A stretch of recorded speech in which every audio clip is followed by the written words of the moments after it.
What's going on, everybody? Mortem here, this time very excited to bring you a video about the fact that I beat the Ultimate. Specifically, I am the 15th official completion for the Ultimate in Pillars of Eternity 2 Deadfire, an isometric CRPG, and if you follow the channel at all, you'll have surely heard me talk about it, but more importantly, you'll also know that I consider this to be pretty much the greatest challenge in CRPGs. It is extremely difficult, and to get an official completion, you have to send in the entire full playthrough, as well as the save file to Obsidian, the makers of the game, of course, so they can verify it, which is why there have been so few official completions. But we'll double back to that in a moment, because right here at the beginning I want to get a few things out of the way, which is, for starters, if you'd like to see the full uncommentated version of this run, I'll have a link to it down in the description below. It's about 22 hours long. It's been available for a while. I made a community post about it a few weeks ago. It's on a separate channel from this one, so don't freak out. And from here, now that the run is officially verified, which was technically a couple weeks ago, but I waited until I had the patch so I could of course show it off in this video. But moving forward, what I'd like to do is, in addition to that uncommentated run, I'm going to take all of that footage and sort of boil it down into a series for this channel where I can sort of walk people through exactly what this challenge is and how to approach each individual section of it with the most commonly used method, which is what I used. Now, I say commonly used, but that's to say like 10 of the 15 official runs have used it. So common might be a little bit of a strong word there, but I think you get my idea. Now, with that stuff out of the way, let's get on to the rest of this. First, the difference between an unofficial and official completions. It's very possible for other people to have finished this, and we'll get on to what that entails in a moment, but in order for it to be official, you have to send in, as I mentioned, the full playthrough recording as well as the save file itself for the run to Obsidian so they can verify it. Unsurprisingly then, recording an entire run, which might be very long, isn't exactly a small ask, which is part of why there is a sort of reward or recognition for having done so. Now, when the Ultimate was first announced all the way back in 2019, the first 12 people to have finished this challenge got their names put on a plaque that is currently hanging in Obsidian Entertainment's lobby. In addition to that, you also get a letter as well as a woven patch saying that you beat the Ultimate. Now, for everyone else, obviously myself being the 15th, so the 13th, 14th, and 15th person have gotten patches and the letter, and that will continue until 50 people have beaten the challenge officially. And given that it's been almost 6 years and we're still at 15 out of 50, that might be a while yet. But what makes this challenge so difficult? Why have so few people beaten it? Well, simply put, it's extremely hard. Now, in my first video on this subject, I kind of went over just all of the challenges and what it entailed, like the things you have to overcome, so that video should be linked down below as well. And I don't want to spend a ton of time going over each individual challenge, but basically the Ultimate for Deadfire here involves you beating the game in what is called Triple Crown Solo, while also taking on the game's God challenges, all of them at once. Now, what that means for gameplay is basically that you have to play the game solo on the highest difficulty. All enemies are scaled to you. That is to say, they scale up to you, not down, mind you. Much of the game's information is obscured to you, both through what is called expert mode, but as well as one of the God challenges, so it's a lot. Now, truth be told, the God challenges are what make this crazy. One in particular, actually, I would say accounts for like half of the difficulty of the challenge, but each God of the Aora pantheon is represented here, and each of them imposes some sort of challenge. Now, honestly, a couple of these are whatever. They really don't matter. But there's a few important ones to mention. So for starters, we're up against an in-game clock. You only have so many days to complete the various steps of the main story. You have limited vision. Most numbers of the game are obscured from you. All of the per encounter stuff that is typically associated with your abilities becomes per rest instead. Your armor can and will break, so you'll actually do most fights naked in some sort or fashion. The food that you'll be using while your pirates sail through the sea will expire, so you constantly have to be dealing with that. You cannot run from combat, which sounds bad, but that actually only affects you and not enemies, but also makes some things easier because it allows us to exploit a few mechanics. But realistically, the biggest one is the one that requires you to escort a little girl. And by the way, this isn't just some random girl. Vela, as she's known in-game, is actually a bit of a throwback to Pillars 1. There is a side quest in that game where you can go track down an infant who I want to say was supposed to be sacrificed or something, but you can just, not take the baby back and more or less kidnap them and take them through the rest of the game with you. And this character is meant to be that baby, which is really funny. Now, unsurprisingly, that little escort mission makes this infinitely more difficult because the challenge is over if she dies, which means you constantly have to be aware of where she is, what she's doing, what enemies' proximities are to her, and she even has a few quirks about how enemies sort of interact with her. For instance, if they get too close for her, she'll enter a terrified state and just kind of stay where she is. You can sort of use that to park her where you need her to be, and then move enemies away from her, because on top of that sort of terrifying mechanic, enemies actually will completely ignore her if you are not close to her, meaning that if you've done that and then move across the other side of the map, even if enemies get right next to her, they won't acknowledge her presence at all. But realistically, that is just a few of the things that go into this. Again, there's that video down below if you want to see me go over each and every one of them. And what's more, I'll probably also throw a link down below to the official rules of the competition, but unsurprisingly, pretty much what you'd expect. No console commands, though those are all disabled by default anyway. No save scumming, that is to say it is possible in Iron Man mode to stop what you're doing and then load a save still. And you can do that before you actually die, and that will sort of prevent you from losing your file. You're not allowed to do that. And of course, anything that goes against the spirit of that challenge, like say mods or anything else. But the official rules, again, linked down below, should include the email that you can send in your run to if you have done this yourself. You just email Obsidian about it. Anybody can do this. But all that to say, the challenge is really, really hard. Now, in spite of that, there is a sort of best method, more or less, to approaching this, and that is the Blood Mage Priest of Skane combo. Basically, there is a specific multi-class that, while certainly doesn't trivialize everything, is actually uniquely prepared to deal with all of it. That is to say, not only be able to survive, but also kill all of the bosses that are required as well, because you have to clear basically every major boss the game has, on top of everything else. Now, the reason for this is that Blood Mage basically allows you to regenerate class resources in combat. That is to say, they can sacrifice health in order to regain spell slots and the like. Now, what they trade for that is the ability to empower their attacks and stuff. That's not a huge deal, simply just because of the nature of this run, we don't really need that. Now, Priest of Skane, on the other hand, a priest of the god of violent rebellion, Skane, gets access to a few specific spells that make life easier. Now, two of them are just generic priest spells, Withdraw and Barring Death's Door. Withdraw allows you to basically remove Vela from combat so she stays safe, and Barring Death's Door, alongside another spell a priest gets called Salvation of Time, effectively allows you to cheat death by stacking that buff, because Barring Death's Door prevents you from dying. And when combined with Salvation of Time, alongside a very specific buff we can get from an item called Brilliance, we're basically just constantly regenerating our class resources and casting Salvation of Time and Barring Death's Door, so we just stack those buffs over and over again, and while normally that would fall off thanks to Barath's challenge, where combat does not end until you win or die,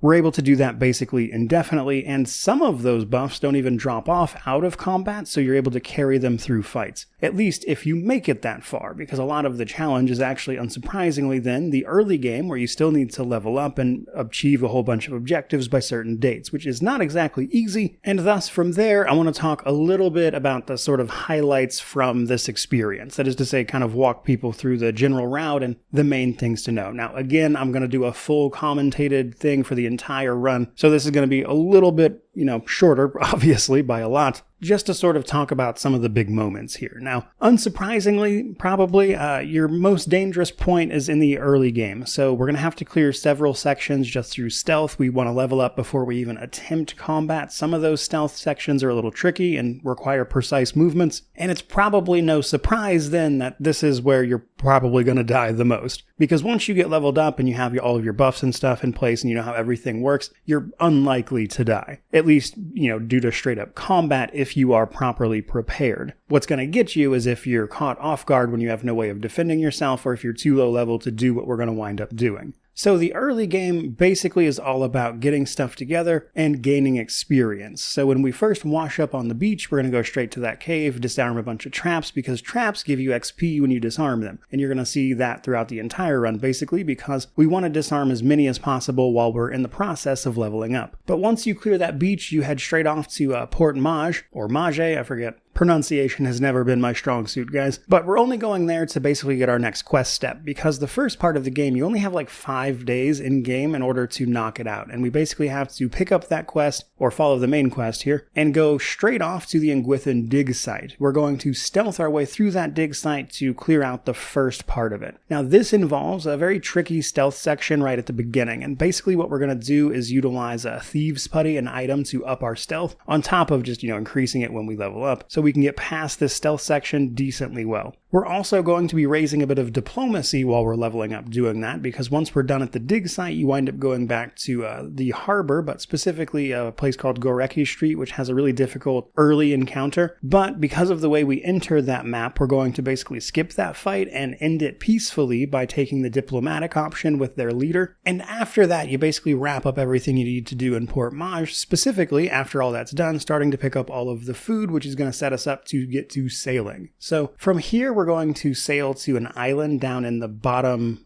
southwest area of the main world map, and this is to disarm a bunch of traps in a ruin there, again for XP. And then we are off to Fort Deadlight. So by the way, some of this stuff you just have to know where it is, but once you leave the main starting island, you'll get stopped by a pirate who tells you where the next 2 places we're going to go are. And at Deadlight, we're going to do a whole bunch of stuff, but basically we're going to take a sort of pacifist route to neutralize the character who attacked us at the beginning of the game when we were just getting to grips with everything. Now this is because this is actually part of the Principe quest line. In the early game, we're going to do pretty much all of the Principe quests as much as possible, because the end of the Principe quest sees you getting a ship which will allow you to sail through the sort of final hurdle of the game, which is a text event based on the quality of your ship. And the ship you get from doing the Principe quest line is just a free pass through all of that. So we're going to have to do that. But while at Fort Deadlight, we're going to steal everything that isn't nailed down and then rig a bomb to explode and kill the guy who attacked us, Benwith, when we lure him down to play the piano, which will be the end of him. Now from there, once we've got all of that sorted out, we actually sail to Dunnage next. This is so we can turn in that quest and also pick up the next one in the place we're supposed to be going, which is Nekataka. While we are at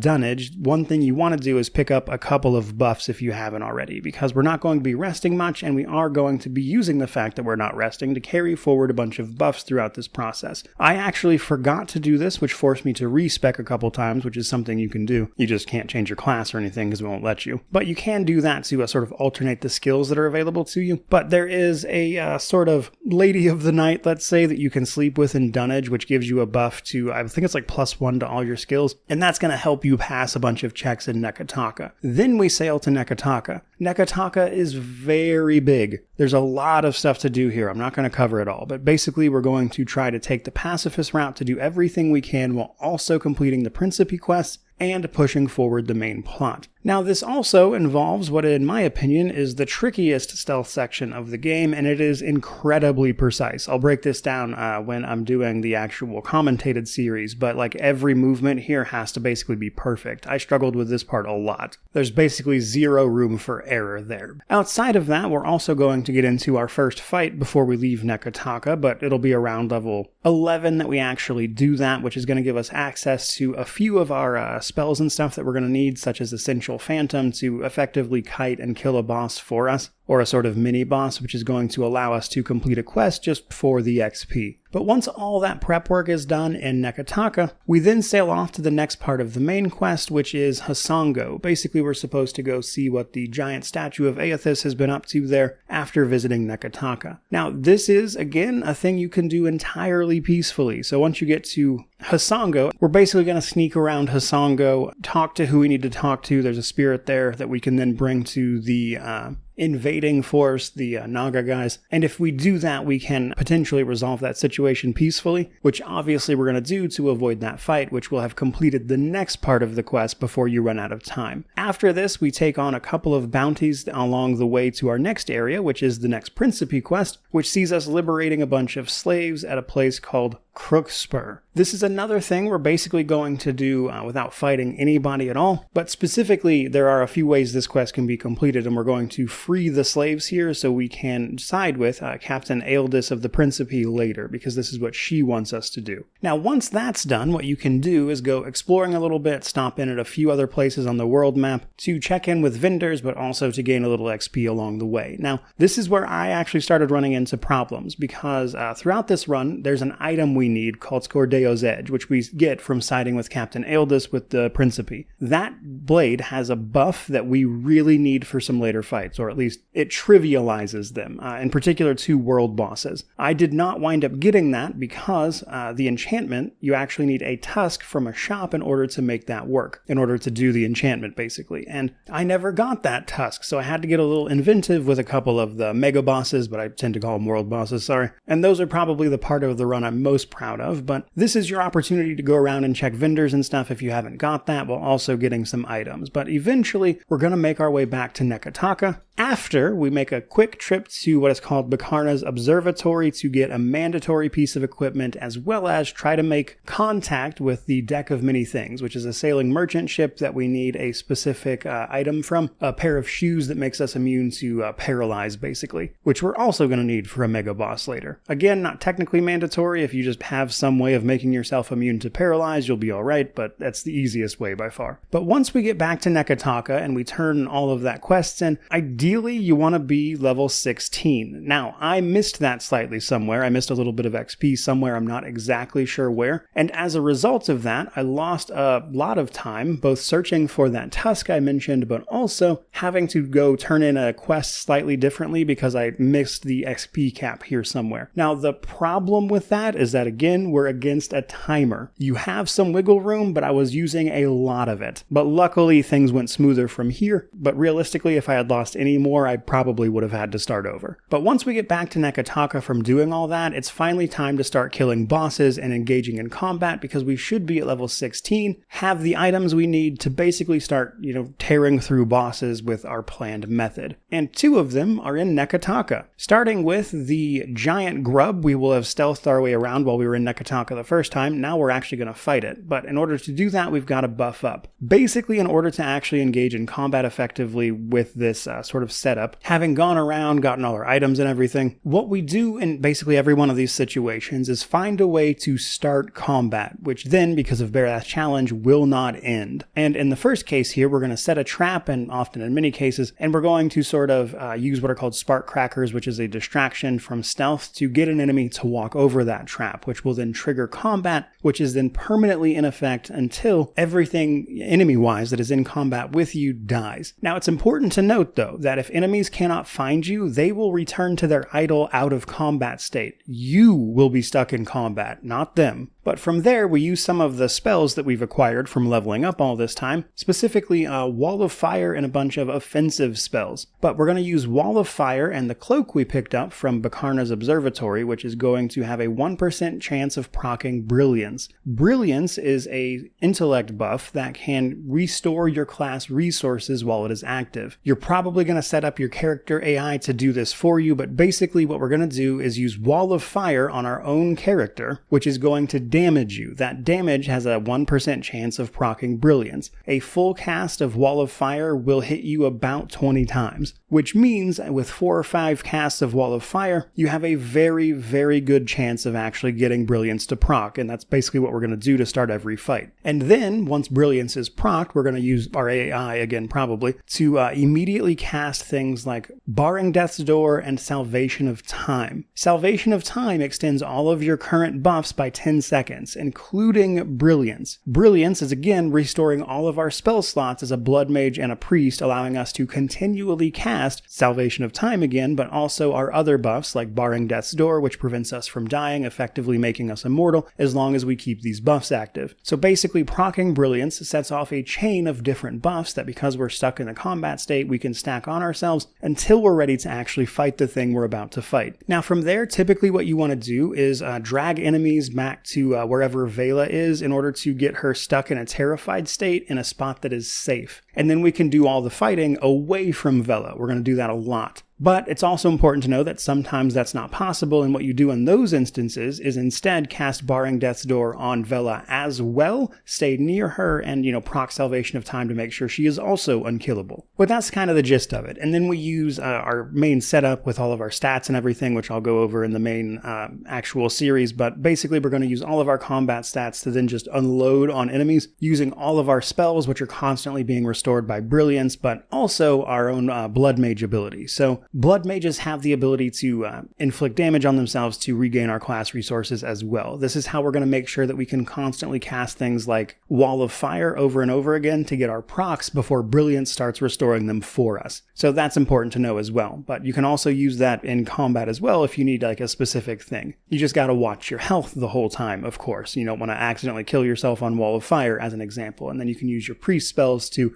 get your health back or just potions in the meantime. But that altogether is how we're going to start finally killing bosses. So at level 16 at the earliest is when you're going to start doing this. So first we're going to kill the grub down in Nekataka, but then before we leave Nekataka again, we're also going to take out the water dragon, which I was very nervous about because this guy actually got a hit in on Vela, which sort of bugged her out a little bit, but I was able to salvage that. But I was very nervous about it, which is why I did the rest of the fight in very slow-mo. But honestly, a pretty easy fight once you get your buffs going. I'll talk more about how to carry them into that fight because you really don't want to be trying to Wall of Fire at the start of this fight. You got to sort of build up your buffs and then jump into that combat. But once we've successfully dealt with our first two bosses, we can then set out on the world map again. Now, basically what we're going to do now is go around, kill a few things on our way to Magrin's Teeth, which is the next part of the main story. We're going to start by sailing straight to where Nimnok is. Nimnok is one of the bosses that you can fight in a side quest, optional entirely in the normal game, but we have to go kill Nimnok. There's some very specific ways you need to set like Vela and get your character up, but once you get that part down, honestly, the fight itself, not hard at all. You do have to watch out for enemies casting Arcane Dampener for the first time, though. Arcane Dampener is effectively like a buff remover. It removes all of your buffs, and basically what we're going to do is use the Priest Spirit ally to sort of send them into combat and get all of the mages or wizards or whatever else casting Arcane Dampener to waste those spell slots on our spiritual ally,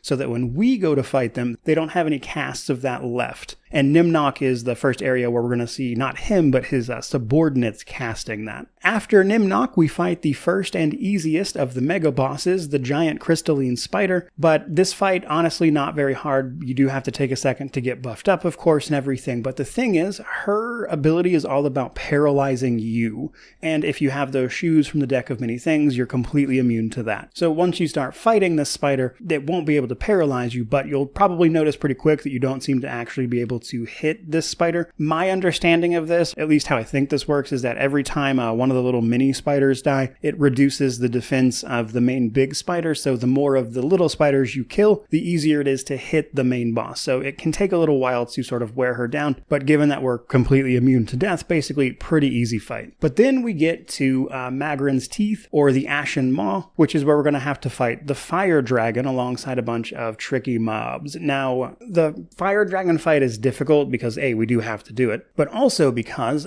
we actually have to sort of get into combat at the start of the map and then use our spiritual ally to go all the way to where the dragon is and trigger combat with that dragon and then kill the fight that we start the map in. And this is to prevent all of our buffs and stuff from falling off by, being forced out of combat from killing those first mobs first. So it's a little tricky, and I'll talk more about that again in the commentated series, but as long as you do that, again, pretty easy fight, you're not in any real danger. But after the events at Ashen Maw, you sort of reawaken in Nekataka, and the goal from there is basically just to do whatever you need to do in terms of killing bosses, in our case, but story-wise, you're just supposed to do whatever you need to do to get across what is called Andra's Mortar to the final portion of the game, the sort of end-game area. But in order to do that, we, of course, first have to do a bunch of things like killing all the required bosses and stuff first, while also completing the Principe quest in order to completely bypass that. So from here, we're basically just killing everything we can. And the first thing we're going to kill is our next boss, Consulhat, one of the Circle of Archmagi. This is back at Bakarna's observatory, which we will have stealthed our way through in order to get that item earlier. But now we're going to go back here and actually kill everything.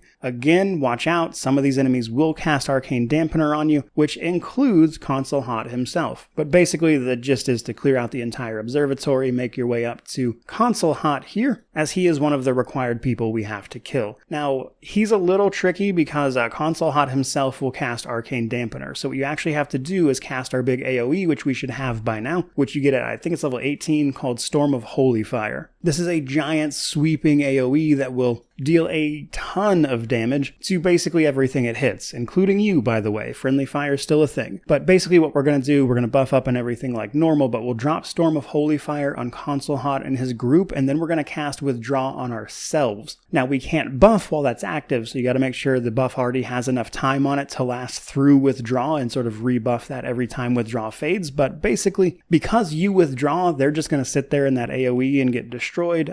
You're not going to get Arcane Dampener cast on you and die immediately, and you can sort of wipe Consul Hot out that way. Now, this did lead to one sort of tricky part for me, because right at the end of that fight, I actually died, but this is an Iron Man run, so how is that possible? Well, basically, if your character goes down at the same time an enemy dies, in this case, the end of this fight, you will actually get back up because combat is over and you only took an injury. That is how the game works. It's not considered a game over because the game over screen hasn't actually popped yet. That's just how the game functions combat-wise. So if you do wind up killing yourself with Holy Fire right as the enemy dies, it's okay. Everything's going to be fine. Now, once that's done, we then get into the really tricky part, which is starting to clear the DLCs and finishing the Principe questline. We're going to start with Seeker Slayer Survivor, which is a sort of arena DLC that pits you against a bunch of very difficult bosses. There's honestly way too many of these to go over in detail, but at the end of it, we deal with a boss that is part of the challenge as well. We got to kill that boss. Now, each of these fights, the trick is that you can actually start them in stealth by just being in stealth when you click on the memory pool thing that starts the fights. If you're in stealth when that happens, you'll be in stealth when it starts. And then we can buff up and stuff pretty much like normal, with a couple of things to note here and there, which we'll talk about later. But once you're done with Seeker Slayer Survivor, that's actually when we're going to be sailing back and forth between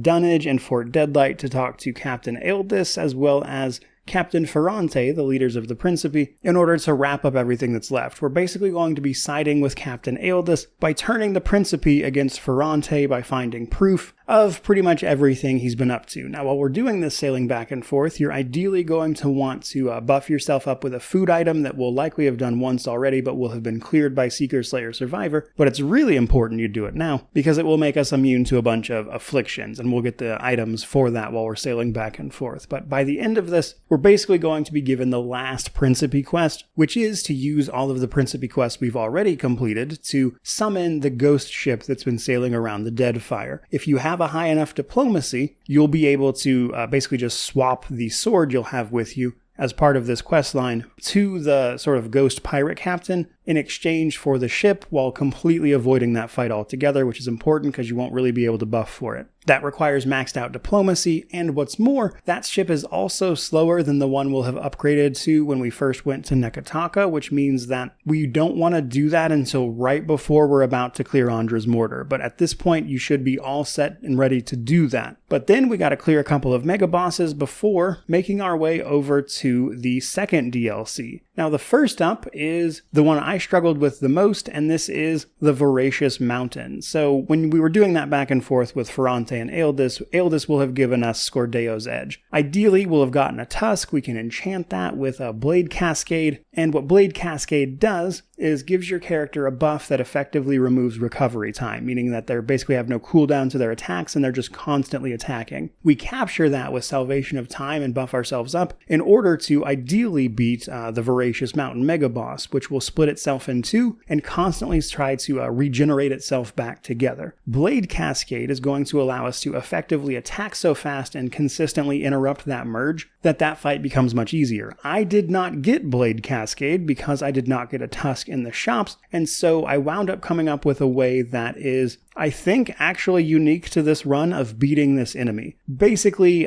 through a whole bunch of shenanigans I will explain later in the commentated series, I managed to separate out the parts that are normally trying to merge together constantly for just long enough to take this enemy out. It was extremely difficult, and I was actually stuck on this part for a very long time trying to find a way around that because I really didn't want to have to start over at this point. But realistically, that's not the only mega boss we need Scordeo's Edge for. Ideally, we want to use it on the next boss as well, which is called the Hellfire Constructs or Darudagun. So this mega boss shoots fire damage that will also heal itself, but with the sort of increased attack speed of Blade Cascade, what you can do is sort of use that to just power through his ability to heal himself and kill him really, really quickly. Unfortunately, I did not have Blade Cascade, so I had to do this the very slow and old-fashioned way, which was beat the guy to death and outpace his healing by ever so slowly whittling him down. This fight took me 2 hours, which is a monstrous amount of time, but after the ordeal with the Voracious Mountain, I really wanted to try to see this run through, but I was running desperately low on time at this point, and I wound up finishing the run with hours to spare, by the way. Now, once those 2 mega bosses are dead, you head off to Beast of Winter, the second DLC that we're going to do. This DLC is actually very short if you know how to move your way through it, and basically what we're going to do is what we've done up to this point, use our buffs, tear down enemies by doing all of that, and then very, very quickly move through the DLC to retain those buffs as we move from fight to fight, before ultimately confronting Rimmergand in his sort of avatar state of the Beast of Winter. Honestly, pretty fun DLC. I enjoyed that. Wasn't nearly as hard as I thought it would be. But then, getting close to the end now, we then have the Forbidden Sanctum. The last DLC. This place is tricky. Depending on how you move through it, some fights vary. There are stealth sections. I don't want to get into the nitty-gritty of all of that right this second until the series, but basically, there's a lot of chances to mess this up, and we have to move through the DLC in a very specific way in order to both get around enemies, but also carry forward our buffs that we're going to need in order to fight bosses in a way that is advantageous to us while allowing us to skip the things we don't want to deal with. If you move through this DLC in that very sort of specific order, most of the boss fights are pretty easy. You just got to watch out for a few specific things and understand, when they're going to summon in reinforcements and stuff like that. But if you have all that knowledge, it should be doable, especially if you've gotten to this point. But I will admit, this DLC is where my nerves were starting to get to me, but luckily we were almost at the end, because once you finish that DLC, you have one last mega boss and then the final area of the game to go.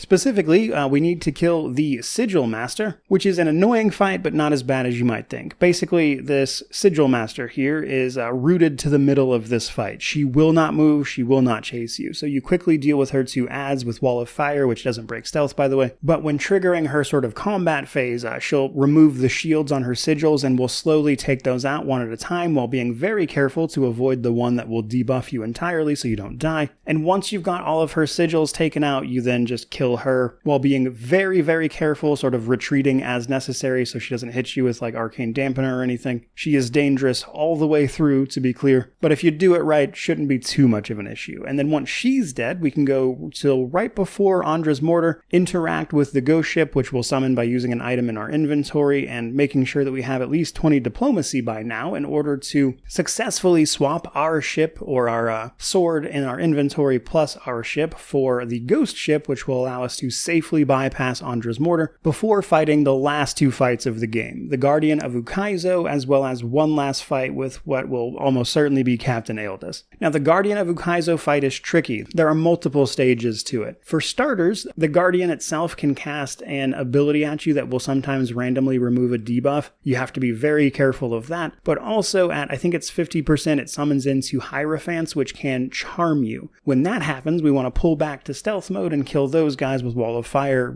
completely safe. A tricky fight, we'll talk more about it, but after that, we go do some story stuff before fighting the very last fight of the game, which is with a group of enemies based on, the factions and stuff you sided with. For us, it should be Captain Aeldus if we've done everything we're supposed to do, but this fight is also tricky because there are enemies that will cast Arcane Dampener and stuff. You gotta prep for it at just the right moment, and while you can do this the way with like Storm of Holy Fire and everything that we've been doing up to this point, the safest way by far, especially right here at the finish line, is to use Wall of Fire and the fact that Wall of Fire does not break stealth. To just slowly kill all of them in the safest manner possible. And then after that, we go to the last part of the game, which is the finished run. And that is the very quick version of basically what this run entailed. Now, again, I will be doing a full commentated series on every little bit of this step by step, where I'll get into all the nitty-gritty details. And I'm probably going to do that like one part at a time, maybe like once a week, give or take, until that series is done.